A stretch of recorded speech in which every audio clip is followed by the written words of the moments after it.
तर नमस्कार मित्रांनो, तुमच्यासाठी 4 गोष्टी सांगणार आहे मी, जे की तुम्हाला जर नवीन गाडी घ्यायची असेल, कार घ्यायची असेल, तर कधी पण कार घ्यायला जायचं असेल तुम्हाला, तर मंथ एंडमध्ये तुम्ही कार घ्यायला जाऊ शकता मित्रांनो. कारण त्यावेळेस मंथ एंड असतो आणि डीलरला त्यांचा सेलचा जो टार्गेट आहे तो कंप्लीट करायचा असतो मित्रांनो. त्यासाठी तुम्ही मंथ एंडला कार घ्यायला जाऊ शकता. 2 नंबरवरती आहे, जो कलर डीलरकडून जास्त विकला जात नाही किंवा तो कलर जास्त विकत नाही, स्टॉकमध्ये आहे अवेलेबल, तुम्ही तो कलर घेऊ शकता. त्याच्यावरती तुम्हाला चांगला डिस्काउंट भेटू शकतं मित्रांनो.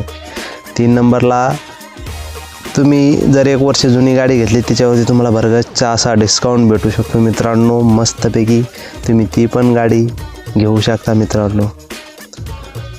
आणि अशाच प्रकारे आपले नवीन व्हिडिओ येत राहतात चॅनलवरती, तुम्ही बघू शकता. त्यासाठी चॅनलला सबस्क्राईब करून ठेवा, व्हिडिओ लाईक करा, नवीन गाडी घेणाऱ्या मित्राला व्हिडिओ हा शेअर करा मित्रांनो. धन्यवाद.